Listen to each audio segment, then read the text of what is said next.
बिस्मिल्लाहिर्रहमानिर्रहीम, अस्सलाम वालेकुम and a very happy good morning everybody. मैं हूं हिना नियाजी और मेरे साथ है इमरान हसन।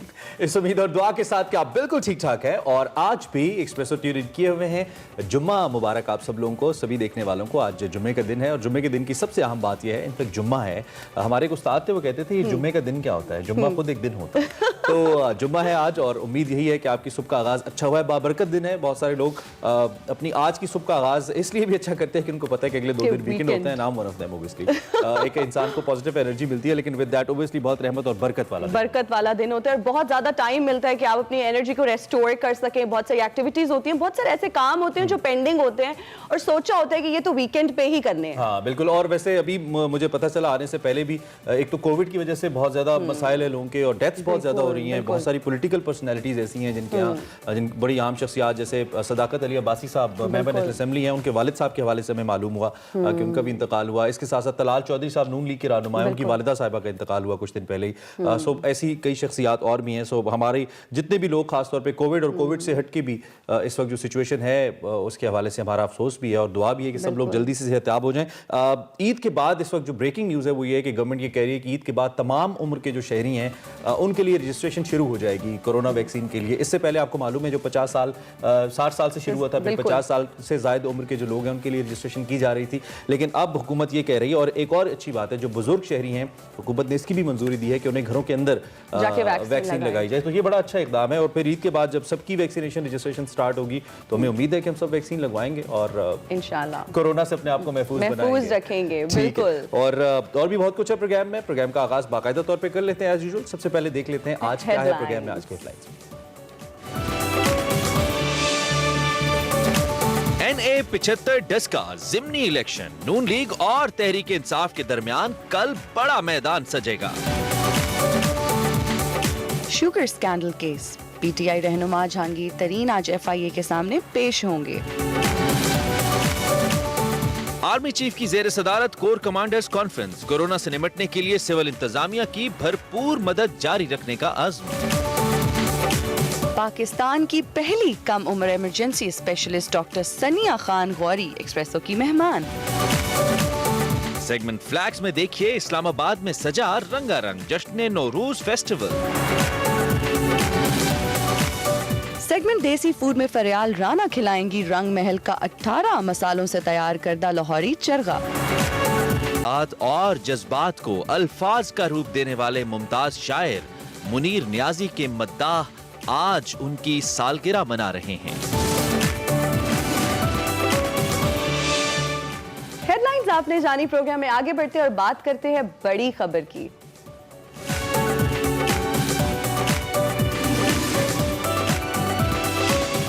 एक तो सुबह सुबह मुनीर नियाजी साहब का जिक्र आ गया ना, वैसे ही बंदा सेंटिमेंटल हो जाता है और फिर जब पाकिस्तानी सियासत की हालत देखता है तो जज्बात और बढ़ जाते हैं। वैसे जज्बात कल भड़कने वाले हैं। कल 10 अप्रैल है और कल डस्का का इलेक्शन है। बिल्कुल। तो फिर थोड़ी सी मुल्की सियासत की सबसे पहले हम बात कर लेते हैं। हर गुजरते दिन के साथ जो सियासी मंजरनामा है वो तब्दील हो रहा है और इस वक्त गवर्नमेंट और ऑपोजिशन दोनों मुश्किल में नजर आ रही हैं। ऑपोजिशन इत्तेहाद इख्तलाफात के बायस बिखरना शुरू हो गया है। अवामी नेशनल पार्टी PDM से अपने रास्ते जो है वो अलग कर चुकी है। पीपल्स पार्टी और अवामी नेशनल पार्टी रहनुमाओं के दरमियान 4 सदा में मुलाकात भी हुई है, जिसमें मिलकर आइंदा लाएमल क्या होगा उसके बारे में बात की जाएगी, उसका ऐलान किया जाएगा। बिल्कुल। और पीपल्स पार्टी ने जी सेंट्रल एग्जीक्यूटिव कमेटी का इजलास 11 अप्रैल को तलब किया है, जिसमें PDM के साथ चलने या ना चलने का फैसला किया जाएगा। लेकिन दूसरी जानिब दिलचस्प बात यह है कि PDM से नाराज ANP कराची के हल्के 249 में NA-249 में पीपल्स पार्टी की मुखालफत कर रही है और नून लीग के हक में दस्तबरदार हो गई। इनकी मिफ्ता इस्माइल साहब के सामने अपना उम्मीदवार ही खड़ा नहीं किया उन्होंने। और दूसरी जानिब अगर हम NA-75 की बात करें डस्का, तो कल ये घमसान का रन पड़ेगा हमें लगता है। आई होप कि इस दफ़ा जो मामलात हैं वो सही से होंगे, कोई शक किसी को नहीं होगा, धुंध आड़े नहीं आएगी। इंतखाबी मुहिम बहरहाल खत्म हो चुकी है। हल्के में असले की नुमाइश पर पाबंदी लगा दी गई है। प्रिजाइडिंग ऑफिसर्स के लिए स्मार्टफोन्स लाजमी करार दिए गए हैं ताकि उनको ट्रैक तो किया जा सके, खुदा न खास्ता ऐसी सूरत हाल हो तो। दूसरी जानिब अगर हुकूमत की बात करें तो कल भी हमने बात की थी जहांगीर तरीन के सामने आने के बाद हुक्मरान जमात तहरीक इंसाफ में इस वक्त ग्रुपबंदी से मुताल्लिक खबरों में तेजी आ गई है। जहांगीर तरीन और उनके हामी हैं जो भी अरकान असम्बली वो खुलकर सामने आए हैं और आज जहांगीर तरीन शुगर स्कैंडल केस में FIA के सामने पेश भी हो रहे हैं और जराए ये भी कहते हैं कि आज उनके साथ कोई भी रुकने असम्बली साथ नहीं जाएगा।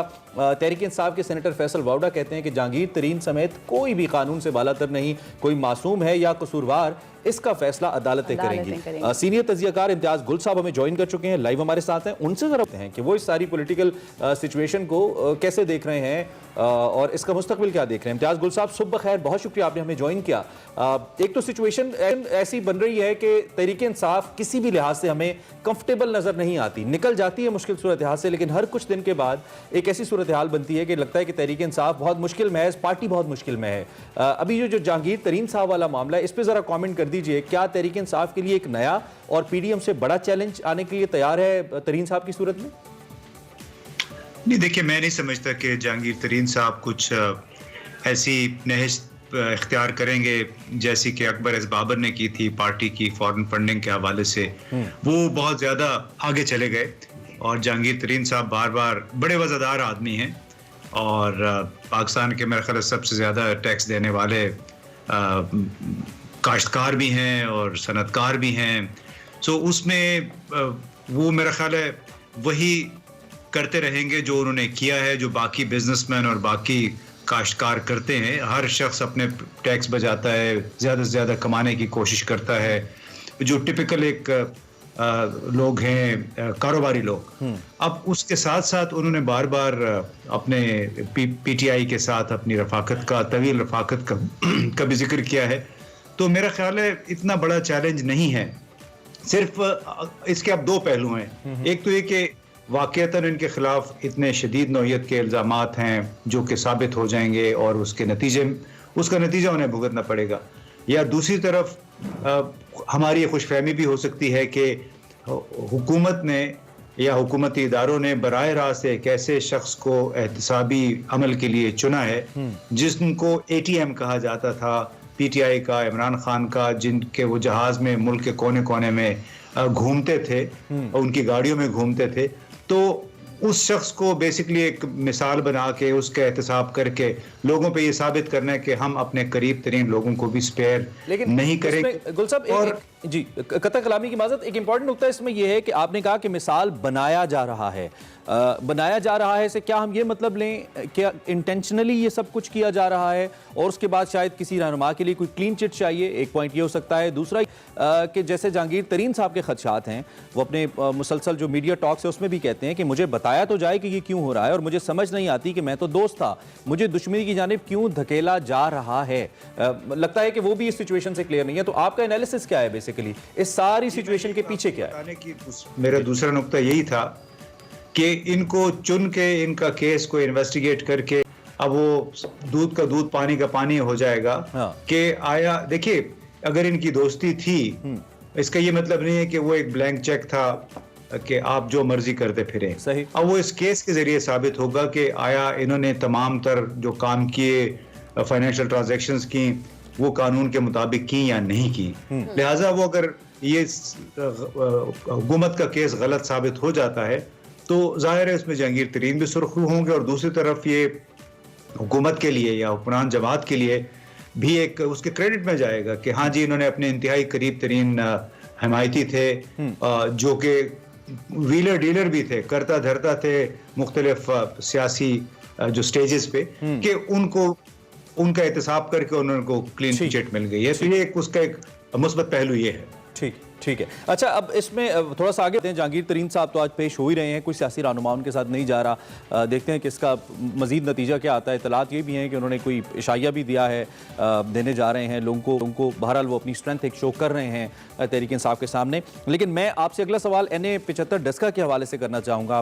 पहले धुंध पड़ गई, इलेक्शन चला गया, अब अगर ये इलेक्शन ओबियसली कल इस पर पोलिंग होने जा रही है, इसका रिजल्ट नून लीग के हक में आ जाता है और PTI के हक में नहीं आता, जिसको पहले दोनों जमातें क्लेम करती नहीं है, तो क्या PTI की पॉलिटिक्स के ऊपर, जैसे वो पहले सेनेट हारे थे, बहुत सवाल उठे थे कि क्रेडिबिलिटी नहीं है, एतमाद का वोट लेना पड़ा था, NA-75 का इलेक्शन कुछ एतमाद को नुकसान पहुँचाएगा तहरीक इंसाफ और इमरान खान के? देखिए, सिर्फ कौमी असम्बली की या सूबाई असम्बली की एक नशस्त या दो नशस्तें खो जाने से मैं नहीं समझता किसी हुकूमत का, हुक्मरान जमात का एतमाद खोना चाहिए। इसको अना का मसला बिल्कुल नहीं बनाना चाहिए। अब आम तौर पे ये होता है कि ख़ास तौर पे जो मौजूदा सूरत हाल है इसमें हुकूमत के हक़ में वोट निस्बतन कम जाते हैं, लिहाजा हुकूमत को अगर वो हारती भी है तो ये कोई फॉर दैट मैटर दोनों जमातों में से कोई भी जो हारती है उसको बड़े एक बावकार अंदाज में उस शिकस्त को कबूल करना चाहिए, उसको सियासी अखाड़ा नहीं बनाना चाहिए जिस तरह गुज़िश्ता जो इससे पहले इलेक्शन हुआ उसमें हो गया था। तो मेरा ख्याल है कि इन सबको अवाम पे जरा सा तर्स खाना चाहिए, जो अवाम के मसाइल फोकस करना चाहिए, भले कोई हारता है कोई जीतता है। सर, वजीर आजम इमरान खान का कहना है कि माजी की हुकूमतों ने ऐसे कर्जे लिए हैं जिनसे मजीद कर्जे बढ़ चुके हैं और पीटीआई हुकूमत ने 2.5 साल में 35,000 अरब रुपए का कर्जा जो है वापस किया है। वजीर आजम का कर्जों से मुताल्लिक ये मौक़िफ़ कितना दुरुस्त है? जी बिल्कुल। अब मैं मिफ्ता इस्माइल साहब को सुन रहा था, उन्होंने कहा कि मौजूदा हुकूमत ने कोई कर्जा वापस ही नहीं किया है।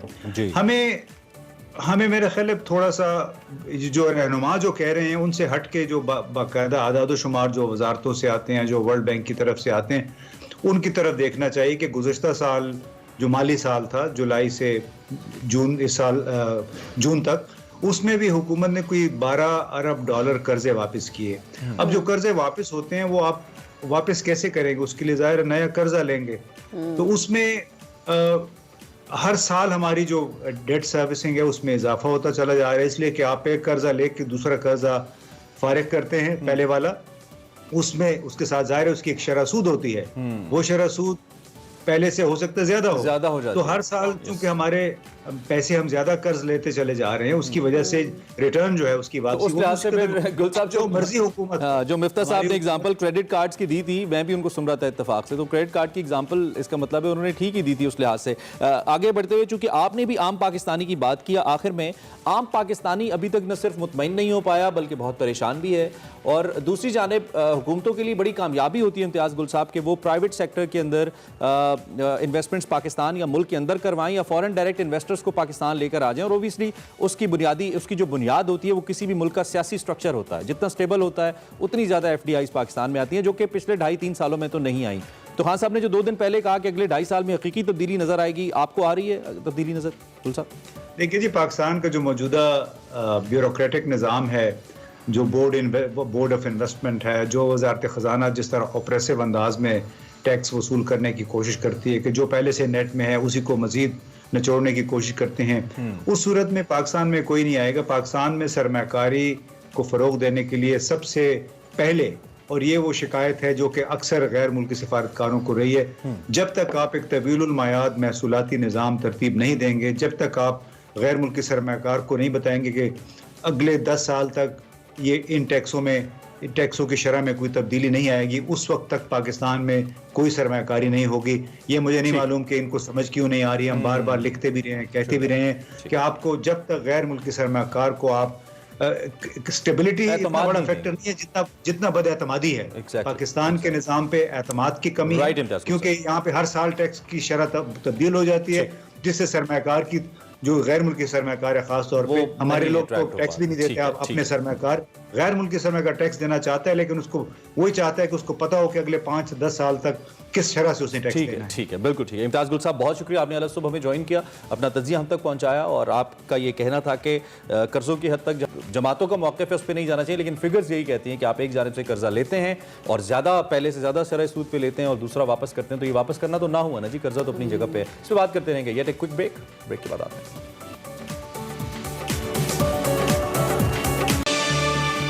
Welcome back to Expresso. Program में आगे बढ़ते हैं और आपकी मुलाकात आज हम एक ऐसी पाकिस्तानी डॉक्टर से करवाते हैं जो कम उम्र तो हैं ही, उसके साथ साथ पाकिस्तान की पहली डॉक्टर हैं जिन्होंने मुल्क में रहते हुए इमरजेंसी के शोबे में बरतानिया से आला तालीम fellowship of royal colleges of emergency medicine की डिग्री हासिल की है। बिल्कुल, और अगर पाकिस्तान में हम इमरजेंसी तिब के हवाले से बात करते हैं तो ये शोबा यकीनी तौर पर इंतहाई अहमियत का हामिल है, मगर इस पर तवज्जो कम दी जाती है। और एक अंदाजे के मुताबिक पाकिस्तान में 70% पाकिस्तानी रोड हादसात के दौरान जान की बाजी हार जाते हैं, लेकिन यानी कि जो कुल डेथ टोल है उसका 70% लोग एक्सीडेंट्स में शहीद हो जाते हैं या फौत हो जाते हैं। अगर एम्बुलेंस ही बर वक्त ओबियसली तिब्बी इमदाद के तौर पर नहीं पहुंचेगी तो मसाइल रहेंगे। अगर एम्बुलेंस में तिब्बी इमदाद दे दी जाए तो इससे अमवात को कम करने में बड़ी तादाद में कमी आ सकती है। डॉक्टर सनिया खान हमारे साथ इस वक्त मौजूद हैं, all the way live from Toronto Canada. उन्होंने हमें लाइव ज्वाइन किया है, उनसे हम जरा बात करते हैं कि उन्होंने इस शोबे को क्यों अपनाया और फ्यूचर क्या दिखती है। Doctor Sania, such a pride moment for us as usual. आप जैसी शख्सियात हमें हमेशा बहुत अच्छा लगता है जब भी आती हैं। एक तो आपको कैसा लग रहा है हमारे शो में आके, नंबर 1, नंबर 2 आपने इस शोबे का इंतखाब ही क्यों किया? मेडिकल के अंदर और भी तो इतने शोबे हैं, so why this emergency health? अस्सलाम वालेकुम, thank you for having me on your show. Emergency medicine मैंने उस पर चूज किया था, जैसे मैं पहले भी एक दफ़ा बता चुकी हूँ कि एक फैमिली ट्रेजेडी से गुजरे थे जहाँ मेरी दादी की डेथ बुनियादी तिब्बी सहूलियात ना होने की वजह से हुई थी। और तब मैंने डिसाइड किया था कि किसी ऐसी फील्ड में जाऊंगी जहाँ पे आप बर वक्त अगर किसी को ट्रीटमेंट पहुंचाएं या आप बर वक्त असेस करके उसकी जो है आप ट्रीटमेंट कर सकें तो वो लाइफ सेविंग मोमेंट हो उस पेशेंट के लिए। तो इमरजेंसी मेडिसिन का ख्याल मुझे उस वक्त आया और फिर ये मैंने फील्ड इसलिए चूज की। All right doctor Sania, I would really like to know कि हमारे यहाँ एम्बुलेंसेज में कौन सी ऐसी फैसिलिटीज़ हैं जिनका होना ज़रूरी है, क्योंकि जब रोड एक्सीडेंट्स होते हैं तो हॉस्पिटल पहुँचते पहुँचते ही मरीज़ जो हैं वो जान की बाजी हार जाते हैं। तो कौन सी ऐसी बेसिक फैसिलिटीज़ हैं जो एम्बुलेंस में होना ज़रूरी है और कौन सा ऐसा इक्विप्ड स्टाफ है जिसका होना ज़रूरी है? सबसे इम्पोर्टेंट बात यह है कि हमारे पास एक सेंट्रलाइज्ड नंबर हो जहाँ पे लोग कांटेक्ट कर सकें इन केस ऑफ इमरजेंसी या कहीं पे अगर कोई रोड ट्रैफिक एक्सीडेंट होता है। दूसरी बात है कि एम्बुलेंसेस में पैरामेडिक स्टाफ का ट्रेन होना बहुत जरूरी है, क्योंकि वो ही बेसिक डिफरेंस क्रिएट करेगा कि वो मरीज किस तरीके से ट्रांसफर किया जाता है, उसको दौरान सफर क्या सहूलियात मिलती है और उसको हॉस्पिटल में वो क्या हैंड ओवर देते हैं। जहाँ तक आइटम्स की जरूरत है तो जो मोस्ट इम्पोर्टेंट चीज ऑक्सीजन होना, आईवी सेट्स होना, आईवी फ्लूइड होना और मॉनिटरिंग का कोई सामान होना ताकि वो बेसिक जो वाइटल साइंस है वो मॉनिटर कर सकें। ये होना बहुत जरूरी है। अच्छा, सबसे पहले ओबियसली चूंकि आपने इस हवाले से तो बताया, हम आगे भी बात करेंगे, लेकिन आपकी जो डिग्री है इस डिग्री के हवाले से हमें कुछ बताइए। रॉयल कॉलेज से ये डिग्री हासिल, quite prestigious, Pakistani being a Pakistani आपके लिए कितनी बड़ी अचीवमेंट है और खास तौर पे इसके अंदर कौन से ऐसे एलिमेंट्स हैं जो इसको बाकी डिग्री से या बाकी आपकी जो एजुकेशन है उससे मुख्तलिफ बनाते हैं? इस हवाले से हमें बताइए। Fellowship of royal college of emergency medicine 7 exam से मुश्तमिल एक डिग्री है, जिसको जब आप 3 एग्जाम पास करते हैं तो आपको मेंबरशिप मिलती है और उसके बाद 4 एग्जाम के बाद फेलोशिप की डिग्री हासिल कर सकते हैं। फेलोशिप के मुतालिक यही आम तासुर है कि ये पाकिस्तान में रह के नहीं की जा सकती, क्योंकि ये बहुत कठिन एग्जाम्स है और इनमें जो ट्रेनिंग है वो सिर्फ बाहर के डॉक्टर्स ही अटेम्प्ट कर सकते हैं। मेरी अचीवमेंट ये है कि मैंने पाकिस्तान में इमरजेंसी मेडिसिन की ट्रेनिंग करने के साथ साथ इन एग्जाम्स को अटेम्प्ट किया और मैंने सक्सेसफुल रही। दुनिया भर में इस डिग्री को बहुत रिस्पेक्ट किया जाता है और इसकी बेसिस पे आप कहीं पे भी आसानी से जॉब कर सकते हैं, आप हेल्थ केयर सिस्टम में इंप्रूवमेंट ला सकते हैं, आप इमरजेंसी डिपार्टमेंट को लीड कर सकते हैं। ठीक है, लेकिन अगले मेरे सवाल के 2 हिस्से हैं। आपने अपनी दादों की वजह से ये डिग्री की, लेकिन दूसरी जानिब इस वक्त आप पाकिस्तान से बाहर हैं, तो हमें आप जैसी जो ब्राइट डॉक्टर्स होती हैं या स्पेशलिस्ट या प्रोफेशनल्स होते हैं जो बाहर जाते हैं तो हमें थोड़ा सा धचका लगता है, क्योंकि आप लोगों की पाकिस्तान में ज्यादा जरूरत है। दो कि आपका राइट है, आपको कहीं भी अच्छी अपॉर्चुनिटी मिले आप वहां पे जाएं। पाकिस्तान आने का कोई इरादा है? यहाँ पे सर्व करेंगी? डेफिनेटली मैं यहाँ पर यूनिवर्सिटी ऑफ टोरंटो से हेल्थ लीडरशिप और सिस्टम इनोवेशन में हायर एजुकेशन हासिल करने के लिए आई हूँ और वंस आई कंप्लीट तो मेरा मकसद यही है कि मैं उन सिस्टम्स के बारे में सीखूं कि हम सिस्टम्स को कैसे इंप्रूव कर सकते हैं, क्योंकि पर्सनल लेवल पे तो हम इंप्रूवमेंट ले आते हैं लेकिन सिस्टम्स को इंप्रूव करना और उनको सस्टेन करना ये ज्यादा इंपॉर्टेंट बात है। तो डेफिनेटली मैं once I complete this and I will definitely return to Pakistan to serve. क्या ये आपकी डिग्री का हिस्सा है कि आप इसके सिस्टम के ऊपर काम करें, क्योंकि बीइंग एन इंडिविजुअल प्रोफेशनल तो आप डेफिनेटली अपनी सर्विसेज देंगे जहां पे भी आप जाएंगे किसी भी इदारे में, लेकिन बेहतरीन ऑब्वियसली प्रोफेशनल वो होता है जो एक सिस्टम बनाता है जिससे ओवरऑल बाकी पूरे स्ट्रक्चर को फायदा होता है। कुछ ऐसा भी है आपके जहन में, और है तो क्या है, शेयर कीजिए कुछ है तो। बिल्कुल डेफिनेटली मेरा जो फोकस है इमरजेंसी मेडिसिन का जो क्रक्स है वो प्री हॉस्पिटल केयर है, जहाँ पे आप वो सर्विसेज प्रोवाइड करें जहाँ पे आप टाइम जाया ना करें, क्योंकि एक मरीज के लिए जो कि एक क्रिटिकल इमरजेंसी में उसके लिए एक एक सेकंड बहुत इंपॉर्टेंट है। तो मेरा फोकस प्री हॉस्पिटल केयर के सिस्टम को एस्टैब्लिश करने में होगा। दूसरा डिजास्टर मेडिसिन एक बहुत इंपॉर्टेंट शोबा है इमरजेंसी मेडिसिन का, जिसमें जब मास लेवल पे हादसा होते हैं तो उनको कैसे मैनेज किया जाता है उसका सिस्टम भी अनफॉर्चुनेटली पाकिस्तान में अवेलेबल नहीं है, कोई प्रोटोकॉल उस तरीके से सेट नहीं है। बावजूद इससे कि पाकिस्तान काफी ऐसे हादसा से गुजर चुका है, जलजला और सैलाब और उसके अलावा और आफात आई थी, ठीक है। तो मेरे ख्याल से डिजास्टर मेडिसिन और प्री हॉस्पिटल केयर होगा। तीसरी चीज इमरजेंसी डिपार्टमेंट्स में ट्रियाज सिस्टम जो कि नेशन वाइड हो, जिससे हम काम कर सकें। तो ये All 3 right. सिस्टम्स हैं जिन पर करंट फोकस है। ठीक है। अच्छा, मेरा इससे पहले कि हम आपसे कोई पैगाम लें, मैं एक सवाल आपसे सिविलियन आबादी के हवाले से या आम शहरियों के हवाले से करना चाहता हूं। हमें मालूम है कि वेस्टर्न वर्ल्ड के अंदर बच्चे तक ट्रेंड होते हैं कि अगर किसी को हार्ट अटैक हो जाए या कोई हादसा हो जाए तो इब्तदाई तिब्बी इमदाद कैसे देनी है। मुझ समेत शायद बहुत सारे पाकिस्तानी जिसके लिए ट्रेंड नहीं है, और हम इतना मिस हैंडल कर देते हैं एक्सीडेंट होने के मौके पर किसी पेशेंट को कि वो एक्सीडेंट से इतना जख्मी नहीं होता, डैमेज नहीं होता जितना बाद में हो जाता है। इसकी कितनी ज़रूरत है पाकिस्तान के अंदर, पाकिस्तान के इंस्टीट्यूशनल लेवल के ऊपर? मेरे ख्याल से पब्लिक हेल्थ अवेयरनेस क्रिएट करना एक बहुत इंपॉर्टेंट एस्पेक्ट है, क्योंकि सीपीआर स्कूल्स में सिखाया जाता है जबकि बच्चे ट्रेन हो जाएं और जब वो इस लेवल पर पहुंचे कि कोई ऐसी इमरजेंसी देखें तो वो बर वक्त उस पर एक्ट करें। दूसरा ये कि ऐसे ट्रॉमा के केसेस में जो कि हादसा की आपने बात की, तो उसमें ब्लड को आप कैसे, क्योंकि ज्यादातर मौत जो है वो ब्लड लॉस की वजह से होती है, तो उसको बर वक्त कैसा रोकना है और उन पेशेंट को कैसे सेफली ट्रांसफर किया जाए, क्योंकि ट्रांसफर के दौरान ऐसी इंजरी कॉज कर सकते हैं लोग जो कि लाइफ लॉन्ग डिसेबिलिटी का बाइस करें। तो ये स्किल्स हैं जो कि स्कूल लेवल पर बिल्कुल सिखाए जा सकते हैं। उसके अलावा ऑनलाइन ट्रेनिंग भी हो सकती है इनकी, और इंस्टीट्यूट के थ्रू जो वर्कशॉप्स भी कंडक्ट की जा सकती है। मेरे ख्याल से पब्लिक हेल्थ अवेयरनेस के लिए बहुत अहम स्टेप होगा कि अगर ये हम एस्टैब्लिश कर सकें। बिल्कुल ठीक हो गया। डॉक्टर सनिया, जितनी भी खवातीन इस वक्त आपको देख रही हैं और स्पेसिफिकली अगर आपके शोबे की बात की जाए, जितने भी लोग आपको देख रहे हैं, क्या मैसेज देना चाहेंगी? इमरजेंसी मेडिसिन एक बहुत चैलेंजिंग फील्ड है, लेकिन ये एक वक्त की अशद जरूरत है, खासतौर पे पाकिस्तान के लिए जहाँ पे बिल्कुल हमारे पास किल्लत है ना ट्रेन स्टाफ की और ट्रेन इमरजेंसी डॉक्टर्स की। तो मैं नौजवान डॉक्टर्स को बिल्कुल इंकरेज करूंगी कि वो इमरजेंसी मेडिसिन को ज्वाइन करें। ये यहाँ आप टाइम क्रिटिकल डिसीजंस लेते हैं, you make a difference in the life of their patients. और दूसरी बात यह है कि खवातीन के लिए क्योंकि ये फ्लेक्सिबल जॉब आवर्स होते हैं, तो this is very workable with family life. और उसके अलावा ये और भी बहुत सारी इमरजेंसीज होती है, जैसे गायनी आपकी इमरजेंसीज है, तो खवातीन परफेक्ट हैं इस चीज के लिए। बिल्कुल ठीक है। डॉक्टर सनिया, इतना अच्छा लग रहा है, यू आर सो यंग माशाल्लाह, और आपके जो प्लान्स हैं वो बहुत ही ज़बरदस्त हैं। आप जैसे इंडिविजुअल्स की, प्रोफेशनल्स की हमें बहुत ज़रूरत है, हमारी सोसाइटी को बहुत ज़रूरत है। And wish you all the best for your degree. With that Pakistan आप आएँ और पाकिस्तान को सर्व करें, जैसा कि आपका प्लान भी है, ड्रीम्स भी हैं आपके, एंड हमारी बेस्ट विशेस आपके साथ हैं। Thank you so much for joining us exclusively in espresso today, और इंशाल्लाह इस पे मजीद भी हम बात करते रहेंगे इमरजेंसी हेल्थ के हवाले से। डॉक्टर सनिया वाज विद अस। यस, और यहाँ वक्त तो एक छोटी सी ब्रेक का, कहीं मत जाइएगा, देखते रहिए एक्सप्रेसो।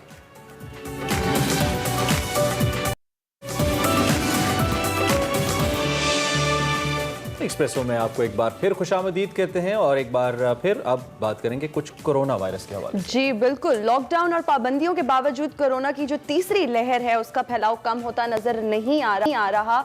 मुल्क भर में यौमिया केसेस 5000 से तजावुज कर गए हैं, जिसके बाद कोरोना के मस्बत केसेस की शरह 11% तक पहुंच गई है। पंजाब और अगर खैबर पख्तूनख्वा की बात की जाए तो कोरोना की सूरत हाल अबतर हो गई है। पंजाब में कोरोना केसेस की मजमूई शरह 14%, जबकि खैबर पख्तूनख्वा में 13% तक पहुंच गई है। दूसरी जानिब हम अगर वफाकी वजीर जो असद उमर हैं, जो कि NCOC को भी देखते हैं, उन्होंने तीसरी लहर के हवाले से आइंदा 5 से 6 हफ्तों को इंतहाई अहम करार दिया है। इसके साथ साथ उन्होंने जोर भी दिया है कि SOPs पर सख्ती से अमल करें, केसेस की शरह को कम किया जा सकता है अगर ऐसा हो। उन्होंने ईद के बाद चीनी वैक्सीन कैंसाइनो के हवाले से भी बताया कि वो दस्तयाब हो जाएगी, और उसके साथ साथ रूस से भी मजीद 1.5 लाख डोजेस जो स्पुतनिक है उसकी भी खरीदने की बात की है। डॉक्टर अताउर रहमान इस वक्त हमारे साथ मौजूद हैं, जो कि कोरोना टास्क फोर्स जो बनाई गई है प्राइम मिनिस्टर से उसको हेड करते हैं, और उसके साथ साथ खुद दानिश्वर तो हैं ही। उनसे ज़रा पूछते हैं कि वो इस सारी सूरत हाल को कैसे देखें। डॉक्टर अता, थैंक यू, आपने हमें ज्वाइन किया। हम एक्सपेक्ट नहीं करे थे कि तीसरी लहर इतनी सरप्राइजिंग होगी हमारे लिए और इतनी डेंजरस होगी हमारे लिए, लेकिन रिजल्ट्स बहुत खतरनाक हैं। न सिर्फ पॉजिटिविटी रेशो बढ़ गई है, बल्कि जो डेथ टोल है उसके अंदर बहुत ज़्यादा इजाफा हो गया हुआ है। तो इसमें अब तक जितने इकदाम हुकूमत ने लिए हैं और जिस तरह शहरियों ने उसको फॉलो किया, आप उससे मुतमईन हैं? नहीं तो क्या करें हम? ज़रा ओवरऑल एनालिसिस रखिएगा हमारे सामने। जी शुक्रिया। ये जो टास्क फोर्स है ये actually ministry of science and technology की टास्क फोर्स है कोरोना वायरस की, जिसको मैं हेड कर रहा हूँ, और इससे बहुत एहतियात से हमने देखा है कि क्या हो रहा है। और इस वक्त इसके रोजाना की बुनियाद पर इसकी म्यूटेशन जो हो रही है उसको एहतियात से स्टडी किया जा रहा है। कराची यूनिवर्सिटी में जो सेंटर है, Jamilur Rahman Centre for Genomics Research, इसमें इसको हम देख रहे हैं कि किस तरह तब्दीलियां आ रही हैं, और 130 के लगभग म्यूटेशंस जो तब्दीली आई हैं इसके स्ट्रक्चर में, जेनेटिक स्ट्रक्चर में, वो हमने देखी है यहाँ पर। तो हुआ ये है कि ये एक आपने जैसे देखा होगा इस गेम नुमा ये होता है वायरस, और इसके ऊपर छोटी छोटी घुंडियां लगी होती हैं और वो खास किस्म की प्रोटीन्स होती हैं जो स्पाइक प्रोटीन्स कहलाती हैं, और फिर वो खलिए के साथ जुड़ती हैं, इंसानी खलिए के साथ, और वो खास रिसेप्टर्स होते हैं खलियों में, उनके साथ जुड़कर और फिर ये खलियों के अंदर दाखिल होती हैं और फिर जिस्म के अंदर मल्टीप्लाई करके जिस्म का जो मैकेनिज्म है फैलने का उसको टेक ओवर कर लेती है और मल्टीप्लाई करते हैं ये वायरस। ठीक है, ठीक तो है, ये जो है यहाँ पे म्यूटेशन आ गई है इस जगह पर, जिसकी वजह से इसका फैलाव बहुत तेज हो गया है और ये जो है बहुत ज्यादा अफेक्ट कर रहा है दुनिया भर में। ममालिक में आप देखें कि तीसरी वेव जो है उसने बहुत ही जबरदस्त तूफान की तरह ये फैला है। ब्राजील में आप देखें कोई 4000 अमवात हुई हैं 2 रोज पहले, और हमारी भी पर डे पे 100 से ज्यादा अमवात तो हो ही नहीं है। खैर, इससे पहले कि मैं अगले सवाल की जाने जाऊं, जरा थोड़ा सा आपकी वीडियो का प्रॉब्लम है तो हम इसको रिकनेक्ट हैं।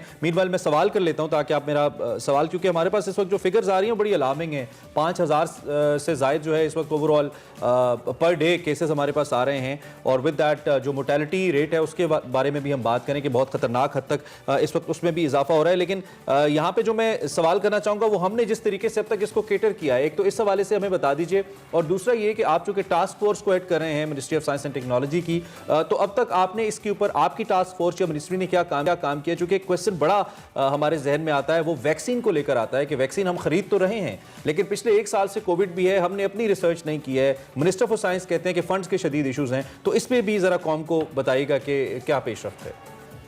जी, टास्क फोर्स के तहत तो बहुत सारा काम हुआ है। वैक्सीन जो है यहाँ पे प्रोडक्शन जो है वो तो उसके लिए तो अरबों डॉलर इन्वेस्टमेंट करने पड़ेंगे, प्राइवेट सेक्टर कंपनीज को आना पड़ेगा और कई साल लगेंगे इससे पहले कि हम इस काबिल हो जाएं कि हम वैक्सीन, हम तो इस वक्त इंसानों की वैक्सीन बनाते ही नहीं है, सब इंपोर्ट करते हैं। जानवरों की कुछ वैक्सीन बनती है, तो इस मामले में तो हम बहुत पीछे हैं और हमें चाहिए कि प्राइवेट सेक्टर को इंसेंटिव्स दें और कोशिश करें कि प्राइवेट सेक्टर और बैनुल अक़वामी कंपनियां मिलकर यहाँ मुख्तलिफ वैक्सीन प्रोड्यूस करें जिसमें कोरोना वायरस की भी वैक्सीन हो सकती है। लेकिन जो टास्क फोर्स ने जो काम किया है, एक तो जेनेटिक एनालिसिस हो रही है जो कराची यूनिवर्सिटी का जो हमारा सेंटर है वहाँ पर, दूसरे इस मुख्तलिफ अद्वियात के ऊपर क्लिनिकल ट्रायल्स किए गए हैं मुल्क भर में और देखा गया है कौन सी अद्वियात ज्यादा इफेक्टिव है। तीसरे क्लिनिकल ट्रायल्स किए गए हैं कराची में, हमारा कराची यूनिवर्सिटी का जो सेंटर है international centre for chemical and biological sciences, जिसके अंदर सीनोफार्म के क्लिनिकल ट्रायल्स यहाँ पे किए गए हैं और बाद में हुकूमत ने यही फैसला किया कि सीनोफार्म को इंपोर्ट किया जाए चाइना से, और कैंसिनो बायो के क्लिनिकल ट्रायल्स जो हैं वो NIH के थ्रू मुख्तलिफ मकामात में किए गए हैं। चौथे, वेंटिलेटर्स की जो मैन्युफैक्चर है वो टेक्नोलॉजी यहाँ पे डेवलप की गई है और लोकल वेंटिलेटर्स अब मैन्युफैक्चर शुरू हो रहे हैं। कुछ तो असेंबली तो शुरू हो चुकी है टर्किश वेंटिलेटर्स की। तो बहुत सारा काम हो रहा है और हुआ है, लेकिन मसला ये है इस वक्त कि जो ये वायरस आया है ये इसको मुकाबला करने के लिए कोई दवाई नहीं है। जो वैक्सीन होती है वो सिर्फ वो इसको अगर कोई दवाई नहीं, अगर आपके पास कोरोना वायरस हो जाए तो वैक्सीन लगा के आप ठीक नहीं हो सकते, प्रिवेंटिव है वैक्सीन, तो प्रिवेंट कर सकते हैं लेकिन हो जाए तो फिर आप नहीं बच सकते। बिल्कुल। और डॉक्टर साहब, वैक्सीन के प्राइसेस को लेकर भी लोग काफी कंसर्न्ड हैं। गवर्नमेंट ने निजी सेक्टर की जानिब से दरामद की गई जो स्पुतनिक की कीमत है वो 8400 बताई है, जबकि जो ये चाइनीज वैक्सीन है जी बिल्कुल उसकी कीमत 4225 है। लेकिन ये दोनों जो वैक्सीन हैं इनकी जो कीमत है ये 12 हजार से भी ज्यादा वसूल की जा रही है। वैक्सीन मुकर्रर करदा जो इनकी कीमतें ऐसे ज्यादा क्यों, महंगी क्यों है? इस पे कोई चेक एंड बैलेंस नहीं है ऐसा लगता है। बिल्कुल, बैनुल अक़वामी जो प्राइसेस हैं वैक्सीन के, जिस प्राइस में हुकूमतें इसको खरीद रही हैं वो 500 रुपए से 1000 रुपए के अंदर हैं जो इंटरनेशनल प्राइसेस हैं। और मिसाल के तौर पे जो एस्ट्राजेनेका जो है उसकी प्राइस तकरीबन 2.25 यूरो है, जो कि तकरीबन 400 रुपए या 500 रुपए बनती है। जो एस्ट्राजेनेका इंडिया में बन रही है और दूसरी जो बन रही है इंडिया में, उनकी प्राइसेस भी 400 से 600 पाकिस्तानी रुपए के बराबर बनती हैं, कोई 200 से 300 इंडियन रुपए के बराबर बनती है। तो ये जो है वैक्सीन, इसके ऊपर फिर ग्रैप जो है वो देखता है कि इंपोर्ट प्राइस क्या है। इसमें खास ख्याल ये रखना चाहिए कि बहुत ज्यादा इसको मुनाफा न कमाया जाए, ये ना हो कि लोग मर रहे हो, वैक्सीन मुहैया ना हो और इसमें प्रॉफिटेबिलिटी को, तो इसको यकीनन कंट्रोल करना पड़ेगा ट्रैप के जरिए, ताकि प्रॉफिटेबिलिटी का एलिमेंट जो है। हाँ, लेकिन कंट्रोल अभी नहीं किया जा रहा, क्योंकि आप खुद भी एक जिम्मेदार ओहदे पे हैं इस वक्त, और obviously minister for science and then obviously government से आपका इंटरेक्शन पे, तो इसीलिए नुक्ता हमने आपके सामने भी रखा कि इसको कंसिडर किया जाना चाहिए, क्योंकि आम लोग तो लोग साहब वैसे ही वैक्सीन नहीं लगवाना चाह रहे ना, लोगों के अंदर खदशात बहुत ज्यादा हैं, फिर इतनी कोई अवेयरनेस कैंपेन्स भी हुकूमत की जानिब से नहीं है। हम अपने शोज के अंदर अपने तौर पर तो ये करते हैं, लेकिन हुकूमती कोई उस तरह की कैंपेन्स हमें नजर नहीं आती कि वैक्सीन पे कन्विंस किया जाए लोगों को। हुकूमत तो फ्री में लगा रही है वैक्सीन, किसी पैसे चार्ज नहीं कर रही, तो जितनी वैक्सीन लग रही है हुकूमत की तरफ से वो सबको फ्री लग रही है और एक प्राइस लग रही है, तो प्राइवेट सेक्टर के लिए सिर्फ है कि जो खरीदना। राइट डॉक्टर साहब, टाइम कम है, इंशाल्लाह इस पे बात होती रहेगी। डॉक्टर रहमान हमारे साथ मौजूद थे, जो कि टास्क फोर्स के चेयरमैन हैं, कोरोना के हवाले से मिनिस्ट्री ऑफ साइंस के हमसे बात कर रहे थे। ब्रेक लेते हैं, ब्रेक के बाद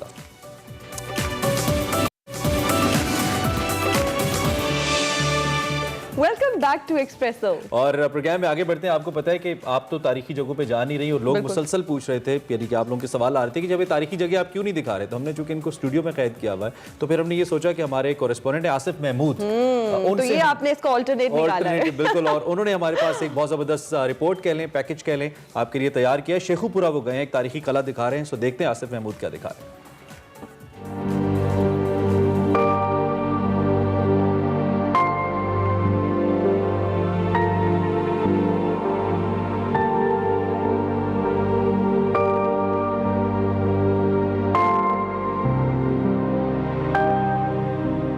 एक ऊंचे टीले पर वाक़या किला शेखुपुरा खामोश खड़ा अपनी दास्तान सुना रहा है। शेखुपुरा शहर के जनूब में वाक़े ये अजीमुल शान किला मुगलिया अहद की अजमत का निशान है। ये किला 64 कनाल से ज़ायद रकबे पर मौजूद है। माहिरीन के मुताबिक ये रवायती किला नहीं बल्कि शहंशाह जहांगीर की आरज़ी क़यामगाह था। जब मुगलों का ज़वाल हुआ तो उसके बाद इसमें सिखों ने कुछ हवेलियाँ बनाई, क्योंकि इसकी जो तामीर थी वो उस लिहाज से नहीं थी। वो हवेलियों में से कुछ तो पार्शली गिर गईं, कुछ आज भी जो एक खंडर की शक्ल पेश कर रही हैं। कसरे शाही सदियों की गर्म सर्द हवाओं, ज़ल्ज़लों और तबाहकारियों से किसी हद तक महफूज है, ताहम इसके कुछ हिस्से गिर चुके हैं। दीवारों पर हसीन व मनक्कश तस्वीर जा बजा नजर आती हैं। मलका महल का आधे से ज्यादा हिस्सा गिर चुका है, लेकिन इसमें दाखिल होने का रास्ता मौजूद है। मलका के महल के ऊपर एक शीश महल था, जिसकी छत तो किसी हद तक मौजूद है, लेकिन ऊपर जाने का रास्ता महदूद है। खस्ता हाली की वजह से ये किला सियाहों के लिए बंद है। ये किला महाराजा रंजीत सिंह और इनके बाद बरतानवी हुकूमत के इस्तेमाल में भी रहा। महाराजा रंजीत सिंह की आखिरी मलका मई जिंदा को यहाँ नजरबंद भी किया गया। पंजाब आर्कियोलॉजी अब इसकी तज़य्युन और आराइश में मसरूफ है। अगर ये स्टडी के मुताबिक इंजीनियर से बता देंगे कि ये वाकई ये बिल्डिंग की बुनियादें अभी भी ठीक हैं, तो फिर बाकी जो 80 मिलियन या 90 मिलियन होगा वो हम 2 साल के अंदर इसको प्रिजर्व कर देंगे, एक बहुत अच्छी जगह बन जाएगी। इस किले की मुकम्मल बहाली तो शायद मुमकिन नहीं, ताहम चंद हिस्सों की मरम्मत और आराइश के बाद इसे मुल्की और गैर मुल्की सियाहों की दिलचस्पी का मरकज बनाया जा सकता है। कहा जाता है कि किले के इन तहखानों से एक खुफिया सुरंग हिरन मीनार तक जाती थी, लेकिन माहिरीन आसार कदीमा को आज तक खुदाई के दौरान किसी भी खुफिया सुरंग का कोई निशान नहीं मिला है। Asif Mahmood, Express News, Sheikhupura. जबरदस्त पैकेज आसिफ महमूद का। अब एक ब्रेक बनती है, ब्रेक के बाद आते हैं। प्रोग्राम के दूसरे हिस्से में आपको वेलकम करते हैं। आप एक्सप्रेसो देख रहे हैं, मैं हूं इमरान और हिना मेरे साथ है। जश्न नौरोज के हवाले से इस्लामाबाद में एक रंगारंग फेस्टिवल का इनेकाद किया गया है, जिसके बारे में सना हुमायूं आज हमें बता रही है सेगमेंट फ्लैग्स में। तो आइए देखते हैं। अस्सलाम वालेकुम, मैं हूँ सना हुमायूं और आपको एक और एक्साइटिंग सेगमेंट में वेलकम कहती हूँ। आज मैं मौजूद हूँ सरीना होटल में, जहाँ पर जश्न नौरोज़ के हवाले से एक रंगारंग तकरीब का इनेकाद किया गया, जहाँ पर तमाम सेंट्रल एशियन स्टेट्स ने अपनी रिप्रेजेंटेशन की। जानेंगे जश्न नौरोज़ की तारीख के और इस कलरफुल इवेंट के हवाले से। तो आइए मेरे साथ। दुनिया के कदीम तरीन त्योहारों में से एक नौरोज़ का त्यौहार करीब 3000 सालों से मौसम बहार का इस्तकबाल, गीत और रक्स के साथ किया जाता है। नौरोज़ नई उम्मीदों और अमन का पैगाम देता है। नौरोज़ फारसी ज़बान का लफ्ज़ है जिसके मानी नया दिन होता है, और यही वजह है कि इस त्योहार को कदीम फारसी कैलेंडर के आगाज के मौके पर मनाया जाता है। कहा जाता है कि दुनिया में नौरोज का त्योहार 3000 साल से मनाया जा रहा है। जश्न नौरोज के हवाले से इस्लामाबाद में भी एक रंगारंग तकरीब का एहतमाम किया गया, जिसमें वस्ती एशियाई ममालिक समेत तुर्की और ईरान के सिफारत खानों ने स्टॉल्स लगाए, जिसमें हर मुल्क की सकाफत और तहजीब के हवाले से अशिया और रिवायती खानों को सजाया गया। इस कलरफुल इवेंट पर डेफिनेटली कजाकिस्तान ने भी अपना भरपूर हिस्सा निभाया है और जानते हैं हिज एक्सीलेंसी से कि कजाकिस्तान में नौरोज़ की सेलिब्रेशन कैसे होती है। उनकी फैमिली भी आई हुई है इस सेलिब्रेशन पे, तो उनसे भी बातचीत करते हैं और जानने की कोशिश करते हैं। Good day his excellency. Same here. So finally we are standing. हम यहाँ नौरोज़ का त्यौहार मना रहे हैं। ये त्यौहार तमाम सेंट्रल एशियन स्टेट्स के लिए बहुत अहमियत का हामिल है। फर्स्ट ऑफ ऑल मुझे ये बताएं कि आप काज़ाकिस्तान में नौरोज़ कैसे मनाते हैं? Definitely this is not this is just a trailer of what you celebrate over there. We celebrate Nowruz for almost हम नौरोज का त्यौहार 3000 साल पहले से मना रहे हैं। इस त्यौहार का किसी मजहब से ताल्लुक नहीं, बल्कि हम ये त्यौहार तवील सर्दी खत्म होने पर मनाते हैं। ये त्यौहार बहार के मौसम में मनाया जाता है, जब दिन और रात बराबर हो जाते हैं। coincides with the spring equinox when day becomes equal to the night. Okay.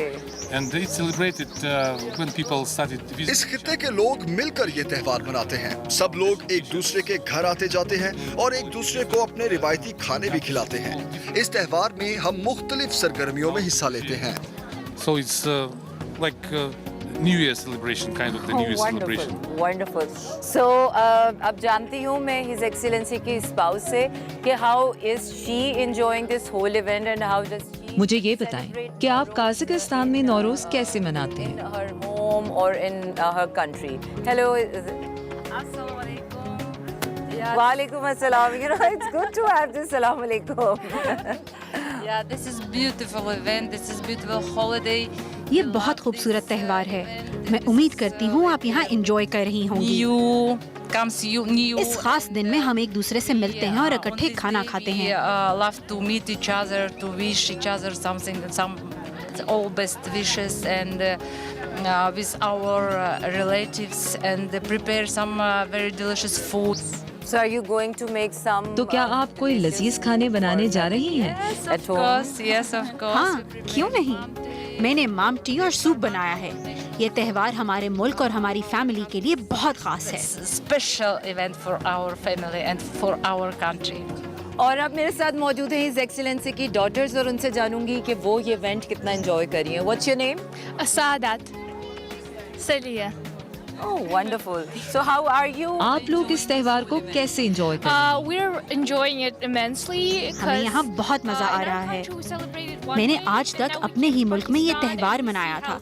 इस दफा पाकिस्तान में मना रहे हैं। इस त्यौहार की खास बात ये है कि ये मुख्तलिफ ममालिक के लोगों को इकट्ठा करता है। And we kind of get to experience every country individually, and I think that's very interesting, honestly. And how about you? I also really like this holiday because it really unites all. मुझे ये त्यौहार बेहद पसंद है क्योंकि ये मुख्तलिफ सकाफतों और माशरों को इकट्ठा करता है। इस त्यौहार को मनाकर लोग अपने लिए बहुत सारी यादें पैदा करते हैं। Just a really good holiday for family and friends together.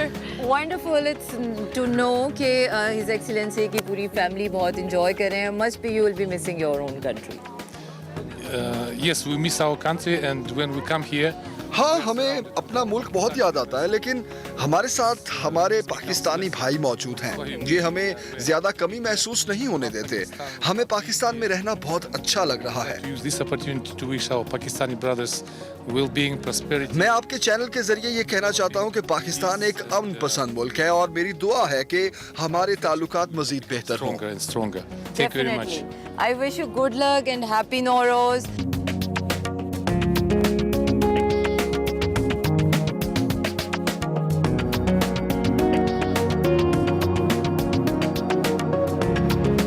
मौजूद हूँ इस वक्त टर्किश पवेलियन में, जहाँ पर मुझे बहुत सारी खूबसूरत टर्किश आइटम्स नज़र आ रहे हैं जो कि कुछ होम डेकोर से हैं रिलेटेड, कुछ एक्सेसरीज़ हैं। यहाँ पर मौजूद मैं लेडी से बात करूँगी और उनसे जानूँगी कि लोगों का रिस्पांस कैसा है। हेलो एंड्रा, अस्सलाम वालेकुम। वालेकुम सलाम, वेलकम।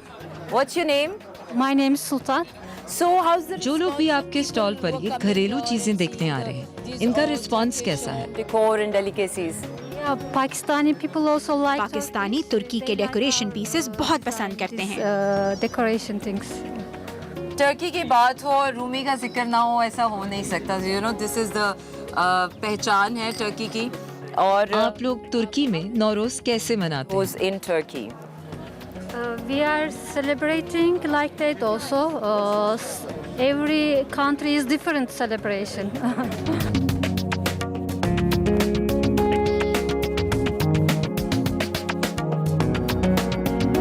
और इस वक्त मैं मौजूद हूँ उज़्बेक काउंसलर नाजिम बेग के साथ। आइए इनसे जानते हैं कि उज़्बेकिस्तान में नौरोज सेलिब्रेशन कैसी होती है और अभी इस वक्त ये यहाँ पर क्या डिस्प्ले कर रहे हैं। हेलो एंड अस्सलाम वालेकुम। Assalamu alaikum. Very thank you for your coming. Happy Welcome. Nowroz. Thank you very much. We're celebrating our Nowroz today. And आपकी तशरीफ आवरी का बहुत शुक्रिया। हम आज नौरोज का त्यौहार मना रहे हैं। ये त्यौहार हम तमाम पड़ोसी ममालिक के साथ मनाते हैं और इसमें पाकिस्तान भी शामिल है। please. आप उज़्बेकिस्तान पवेलियन में क्या डिस्प्ले कर रहे हैं? Here we display our national foods. हम यहाँ अपने रिवायती खाने, रिवायती लिबास और रिवायती हैंडक्राफ्ट्स डिस्प्ले कर रहे हैं। Our national food palaw, our national fabrics, national dresses, national handmade things, very different.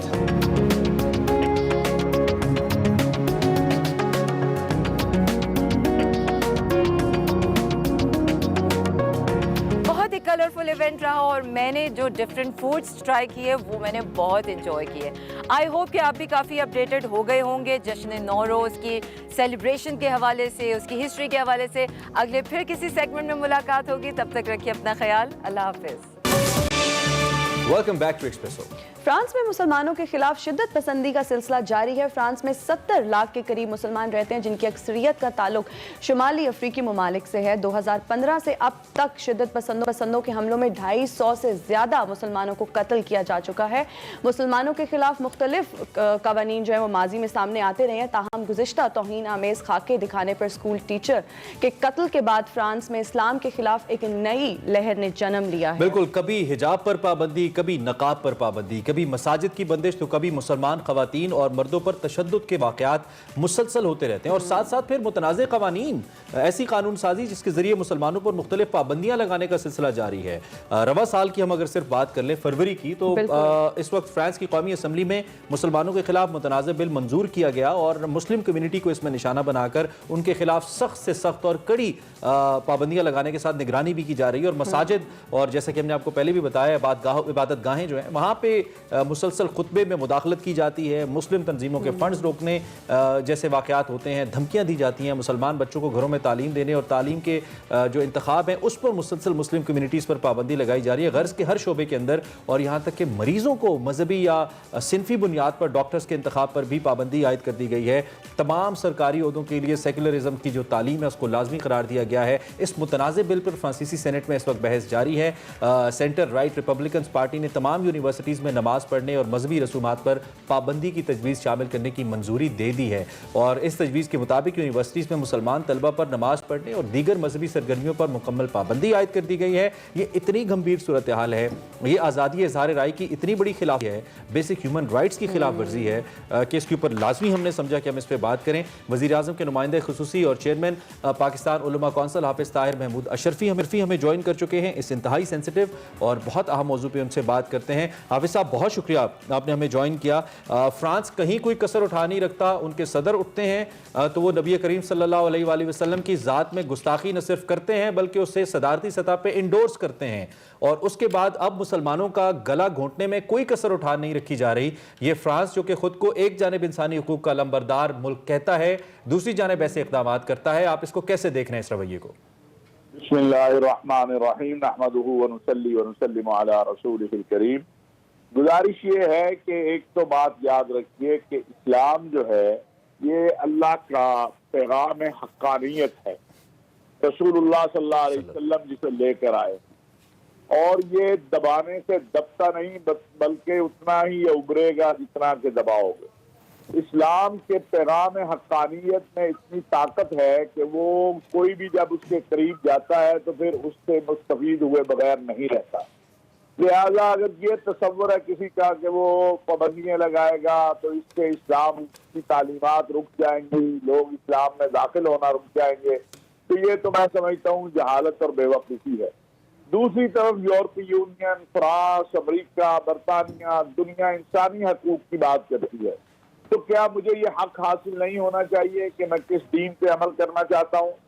बिल्कुल, मेरा जो दीन है वो मैं उस पे अमल करना चाहता हूँ, और आप कहते हैं कि नहीं आप इस पे अमल नहीं कर सकते, तो मेरा हक कहाँ गया? आप एक ताके बनाने वाले को, एक बेहूदगी करने वाले को, एक गाली देने वाले की बात तो करते हैं कि उसका इंसानी हक है, और अगर मैं नमाज पढ़ने जाना चाहता हूं तो आप मुझे कहते हैं कि नहीं आपको ये हक हासिल नहीं है। तो असल में फ्रांस जो कुछ कर रही है, फ्रांस की हुकूमत या फ्रांस में जो हो रहा है, वो खुद फ्रांस के लिए और यूरोप के लिए जो है वो अफसोसनाक है। इस्लाम को और मुसलमानों को उससे कोई फर्क नहीं पड़ेगा। अल्हम्दुलिल्लाह इससे ज्यादा सख्त वक्त आए। आप ये जो रशियन रियासतें आजाद हुई, सोवियत यूनियन टूटी, वहां तो कुरान का एक सफा कोई नहीं रख सकता था। आपने कुरान को ही जो है कत्ल कर दिए गए हजारों जो है, तो क्या इस्लाम खत्म हो गया? इस्लाम तो उतना ही उभरा। इस्लाम पैगाम अमन है। असल दो चीजें हैं, एक है कि हम फ्रांस की हुकूमत को ये बताएं, फ्रांस के लोगों को ये बताएं कि इस्लाम अमन, सलामती, मोहब्बत, रवादारी का दीन है, और जिस तरह तुम्हारे अंदर कुछ इंतहा पसंद जो है, दहशतगर्द जो है, तुम उन्हें देते। बिल्कुल, बहुत सही बात की आपने मौलाना साहब। इस हवाले से पाकिस्तानी गवर्नमेंट की जानिब से सफारती सतह पर कोई इकदाम उठाए जा रहे हैं? देखिए, अल्हम्दुलिल्लाह हुकूमत पाकिस्तान ने तो हमारे जो वजीर आजम है मोहतरम इमरान खान साहब, उन्होंने तो ये मसाइल अक़वाम मुत्तहिदा के प्लेटफार्म पे जिस तरह उठाए, पूरी अक़वाम मुत्तहिदा की तारीख में इस तरह उस पर बात नहीं हुई। अभी इस्लामिक फोबिया, यही जो कुछ काज किया जा रहा है, इसके ऊपर हम जो है इस्लामी ताउन तंजीम OIC के 57 इस्लामी ममालिक के सामने लाए, जिन्होंने मुत्तफिका उस करारदाद को मंजूर किया, और अब हम कोशिश में है कि अक़वाम मुत्तहिदा की सतह पर ऐसी कानून साजी हो जाए जिससे ये तौहीन का सिलसिला खत्म हो, और ये इस्लामिक फोबिया, इस पे काम करने की जरूरत है।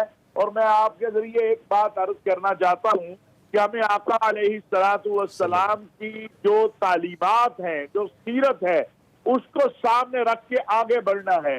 क्या कुछ हमारे आका अलैहिस्सलातु वस्सलाम के साथ नहीं किया गया? आप पे गंदी उजड़ियां फेंकी गई, आपको पत्थर मारे गए, आपके पसीने के एक कतरे पर पूरी कायनात कुर्बान, आपका खून बहा, इसके बावजूद आप सल्लल्लाहु अलैहि वसल्लम ने दुआ क्या की? कहा अल्लाहुम्मा हदी कौमी फइन्नहुम ला यअलमून, ऐ अल्लाह मेरी कौम को हिदायत देते, ये जानते नहीं है। जहाँ हमें एहतजाज इस अंदाज में करना है कि हुकूमती सतह पे या पुरअमन अंदाज में, वहाँ हमें अपने इखलाक और अतवार से भी ये बात दुनिया को बतानी है कि इस्लाम का दहशत और वहशत से कोई ताल्लुक नहीं है। ठीक है इस्लाम हाफिज साहब जी। हाफिज साहब, अगले सवाल के मेरे दो हिस्से हैं। एक तो ये कि फ्रांस को ऐसा करने की जरूरत ही क्यों पेश आ रही है? किसकी मां पर किसको खुश करने के लिए? चूंकि न्यूजीलैंड में इतना बड़ा वाकया हुआ, वहां पे एक क्रिश्चियन मजहब से ताल्लुक रखने वाले शख्स ने मुसलमानों को शहीद किया, और फिर उसकी गवर्नमेंट ने वैसे ही उसके ऊपर रिस्पॉन्ड भी किया। हमें सारी प्रोसीडिंग का पता है, इतना बड़ा वाकया हुआ। यानी कि इंतहा पसंदी का कोई मजहब नहीं है। दुनिया इस चीज को क्यों नहीं समझ पा रही?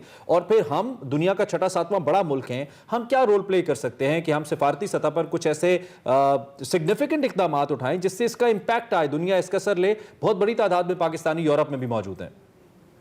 मैं नहीं समझता हूं कि ये जो कुछ कर रहा है फ्रांस, इसको बाकी जो दुनिया है वो तस्लीम करेगी या बाकी दुनिया इसकी तहसीन कर सकती है। लेकिन क्योंकि वहाँ एक इंतहा पसंद प्रेसिडेंट है, वहाँ एक इंतहा पसंद सोच है, उसकी वजह से बजाय इसके कि हालात की इस्लाह की जाती, हालात को मुज़ाकरात के जरिए, बातचीत के जरिए बेहतर किया जाता। और अगर किसी मुसलमान ने कोई ऐसा अमल किया जिससे फ्रांस का जो है वो अमन खराब हुआ, या तो उसके असबाब देखे जाते, उसकी वजूहात को देखा जाता, उसकी बजाय ऐसे इकदाम करना कि जिससे पूरी कम्युनिटी जो है वो उसकी आज़ादी और उसकी खुद मुख्तारी और उसकी जो है जिंदगी वो खतरे में पड़ जाए, उसके लिए मसाइल पैदा हो।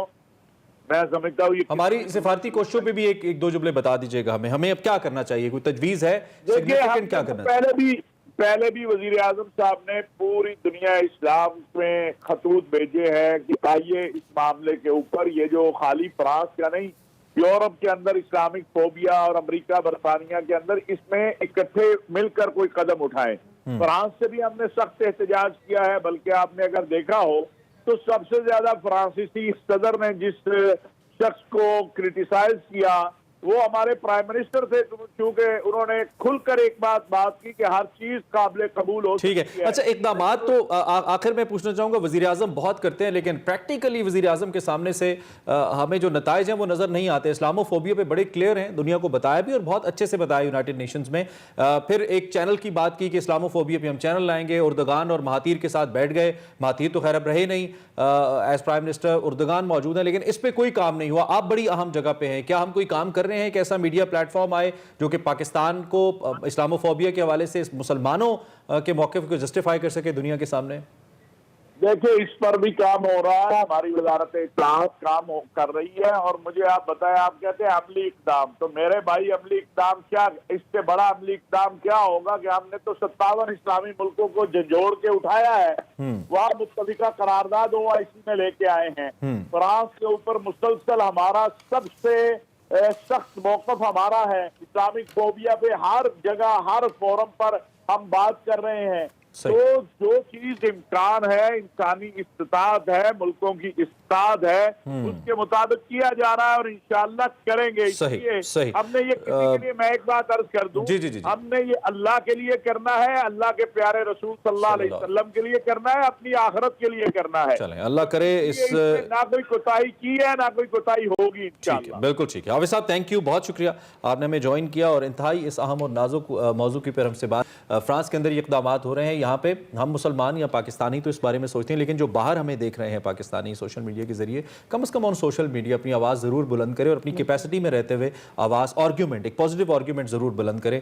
इस पर बात होनी चाहिए। हम एक ब्रेक लेते हैं और ब्रेक के बाद दोबारा लेंगे।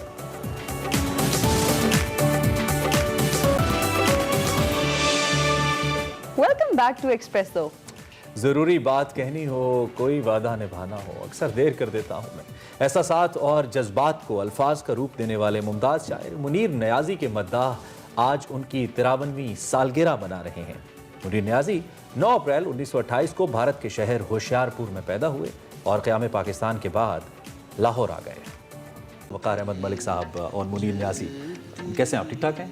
बिल्कुल ठीक। सबसे पहले तो ये जो हमने एक तस्वीर रखी है आपके सामने, ये आपको कैसी लगी? और मुनीर नियाज़ी शायरी, उर्दू शायरी के लिए उनका मकाम क्या देखता है?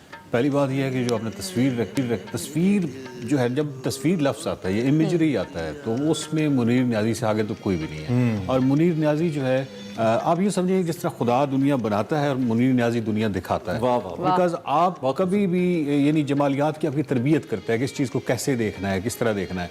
और मुनीर नियाज़ी जब भी आपके जहन में आता है तो आपके जहन में साए, जंगल, घने जंगल, चीते, शेर, चुड़ैलें, जिन, सांप, जादू, ये लफ्ज़ आते हैं। मतलब आपने इस तरह एनिमेटेड है ना मूवीज़ देखती रहती होंगी जो जिसमें फैंटेसी का जो जॉनरा है, जो फैंटेसी वाला, आप ये समझें कि मुनीर नियाज़ी बेसिकली इस तरह की शायर हैं। तख़य्युलाती। अच्छा, जो लिखा हुआ लफ्ज़ है, कोई भी लिखा हुआ जो लफ्ज़ होता है या कोई लिखी हुई चीज़ होती है, तो उसमें तख़य्युल जो है वो कारी खुद बनाता है। मसलन मैं अगर आपको जंगल कहूँगा तो आप जंगल एक खुद बनाएंगे अपने ज़हन में, ऐसी होगा। तो लेकिन मुनीर नियाज़ी आपको आधा जंगल बना बनाया देता है, आप मजीद उसमें कुछ ऐड ज़रूर अपना कर लेते हैं, लेकिन वो बनी बनाई आपको चीज़ देता है। तो वो आप उसके लिए उनके लिए लफ्ज़ इस्तेमाल में भी कर सकते हैं, मैजेस्टिक, या उनके लिए कोई ऐसे लफ्ज़, या मुझसे कोई पूछे कि आलमी अदब के मुकाबले में कोई बहुत ही जेन्युइन किस्म की चीज़ मेरे पास क्या है, मुनीर नियाज़ी। अच्छा। या मुझे ये अगर कोई ऐसा क्यों लगता है? उसकी वजह यह है कि वो बिल्कुल मुनीर नियाज़ी अनाप्रस्त, बहुत सारी बातें उनकी मशहूर हैं, बहुत नाप्रस्त आदमी थे। वो दुनिया तमाम को वैसे ही नामुकम्मल सा समझते थे, बाकी तमाम फनकारों को भी नामुकम्मल समझते थे। लेकिन ये दुनिया का वाहिद नाप्रस्त है जो जिस पे तनकीद करता था यानी उन्होंने सब भी तनकीद की और सब ने उनको दुगनी मोहब्बत लौटाई। यानी वही वाहिद आदमी है जो कि थोड़े से सख्त लहजा और वो सारा। आपको लगता है कि उम्र के आखिरी हिस्से में, अगरचे कि लिखा तो उन्होंने ये पहले, लेकिन उम्र के आखिरी हिस्से में कहीं मुनीर न्याजी को ये लगा कि जो शख्सियत लोगों के सामने मुनीर की बतौर शायर आती रही वो थोड़ी तज़ब्ज़ुब का शिकार थी और मुनीर न्याजी कुछ एक मुख्तलिफ आदमी है और उस वजह से उन्होंने कहा कि हमेशा देर कर देता हूँ मैं, कोई भी बात कहनी हो कोई बाधा नहीं, ऐसा। देखिए वो मुनीर न्याजी ने आखिरी उम्र में तो शायरी छोड़ दी थी ना। उसकी वजह यह है कि वो अगेन जेन्युइन, वो कोई इस तरह नहीं थे कि उन्होंने काफिया से काफिया मिलाना था। वो इतने जेन्युइन, उन्होंने कहा यार वो एक इमोशनल जो तजुर्बात होते हैं अब वो मुझे नहीं हो रहा है तो मुझे नहीं हो रहा तो मैं नहीं लिख रहा। वो इस तक मतलब मैं आपको एक छोटी सी चीज़ बताता हूँ, मतलब आप तो खुद शायर आदमी हैं तो ज़रा आपने बस सिर्फ वाह वाह जो भी अच्छा हो तो आप बताइएगा। अब मसलन इमेजरी, जैसे मैं तखय्युल की बात कर रहा हूँ, कोशिश रायगा, मतलब इसका जो सिर्फ है उन्वान उसको देखिए कोशिश रायगा। अभी चांद निकला नहीं, ठीक है, वो जरा देर में उन दरख्तों के पीछे से उभरेगा और आसमां के बड़े दश्त को पार करने की एक और कोशिश करेगा। वाह वाह, कोशिश रायगा, मतलब कितनी खूबसूरत चांद मैं देखता हूँ, मेरे तो बाहर तो घर के सामने से, लेकिन दरख्तों के पीछे से इस तरह की जो इमेज है। अच्छा, एक गली में से गुजर रहे हैं और आप देखिए कि या अभी आजकल मौसम बहार है, ठीक है, अब बहार को मुनीर न्याजी कैसे देख रहे हैं। मैं इसलिए ये चीज़ें बता रहा हूँ क्योंकि जनरली जब भी शायरों का दिन आता है तो आपको पता है ना कि वो फिर हम ज़बान ज़द आम किस्म की शायरी पहले। अच्छा, हल्की हल्की गर्म हवा में हल्की हल्की गर्द, वीरान मस्जिद के पीछे थोहर की सब्ज कतार, उसके अकब में लाल और नीले फूलों के अंबार, ऊंचे ऊंचे पेड़ हैं जैसे लंबे लंबे मर्द, या सुनसान कले की खाकी उजड़ी सी दीवार जिसके नीचे छुपे हुए हैं कुछ दुश्मन के सरदार, हाथ में पकड़े जगमग करते सूरज की तलवार, चोर आंखों से देख रहे हैं रंगों का त्योहार। यानी वो बहार को किस तरीके से, ये वो चीज है यानी कि उनकी बहार के अंदर भी खदशात हैं, क्या कहना चाहिए, मतलब ये डार्कनेस है? नहीं कोई डार्कनेस, वो तो बल्कि और ज्यादा, यानी लेकिन ये जो तशबीहात की शायरी है, खैर इस पे बड़ी लंबी बात हो सकती है, वक्त हमारे पास मैं मुख्तसरन चाहता हूं कि इसको कंक्लूड मैं इस तरह कर दूंगा, बजाय स्किंग में अपनी बात करूं, मेरा दिल कर रहा है कि न्याजी साहब कुछ मैक्सिमम जी प्लीज। साकित जिंदगी, स्टैटिक लाइफ, एक गली में से गुजर रहे हैं, ठीक है, आप गली में हम सब गुजरते हैं, लेकिन मुनीर न्याजी एक गली में से, लाहौर की किसी गली में से गुजरती, क्या देख रहे हैं, चिक से लगी दो आंखें और दीवारों की खामोशी, छोटी ईंट के फर्श पर नीले रेशम का रोमाल, एक अंधेरे कमरे में एक मर्द औरत की सरगोशी, नीम खुले दरवाजे की महराब से काफी नीचे लकड़ी की दहलीज पे सूखा और बोसीदा हार, उससे परे कुछ रंग बिरंगे फूलों के बागीचे, गुजर रहा हूँ एक गली में से अपनी आंखें मीचे। वाह वाह वाह वाह, यानी कि बिल्कुल ऐसी ब्रेक लेनी है हमने, इसमें बात करने का बहुत दिल चाहता है। बकार भाई थैंक यू, मुनीर को पढ़िए, आपको मजा आएगा। ब्रेक लेते हैं, ब्रेक के बाद आते हैं।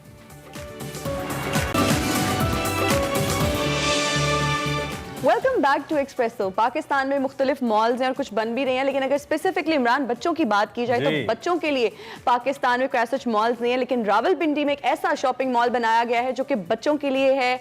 उनके लिए प्ले एरियाज बनाए गए हैं, डिफरेंट टॉयज हैं, उनसे जितनी भी उनको चीज़ें ज़रूरत की होती हैं बच्चों की, वहाँ सब अवेलेबल है। और हमारे पास इस हवाले से खसूसी रिपोर्ट है, तो आइए रिपोर्ट देखते हैं।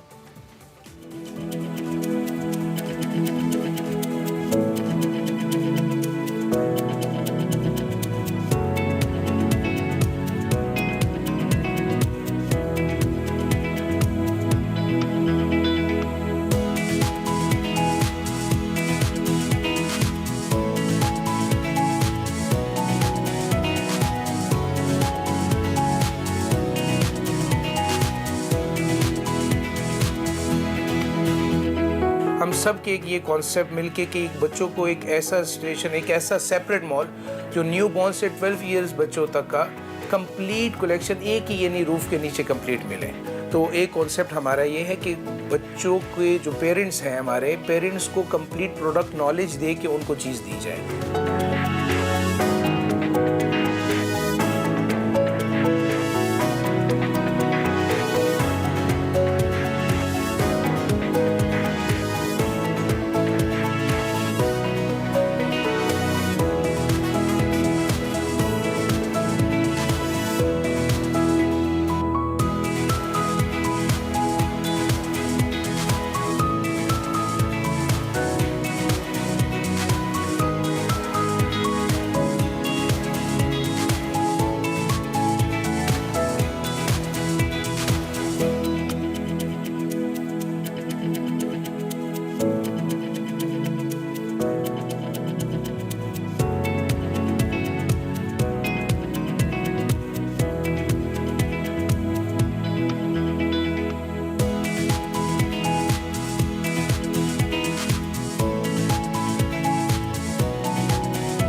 बाकी भी शहरों को मुझे लगता है कि जिस तरह रावलपिंडी में ये मॉल है, ऐसे बाकी शहरों को भी फॉलो करना चाहिए। बच्चों के हवाले से चीज़ें आनी चाहिए, मॉल्स लाजमी बनने चाहिए। इसी नोट पर प्रोग्राम खत्म करते हैं। हमने वैसे मुनीर न्याजी साहब को डिस्कस करना ऑन एयर तो छोड़ दिया था, लेकिन वकार साहब को हमने अपने पास बिठा के रखा। हम वकार साहब से शेर सुन भी रहे और वीकेंड को अच्छा कर रहे हैं। आप कल हमारा बेस्ट ऑफ और ओबियसली संडे को भी जरूर देखिएगा। आपसे मुलाकात होगी मंडे। टिल देन मुझे और हिना को इजाज़त दीजिए और मिलते हैं आपसे इंशाल्लाह। अल्लाह हाफ़िज़।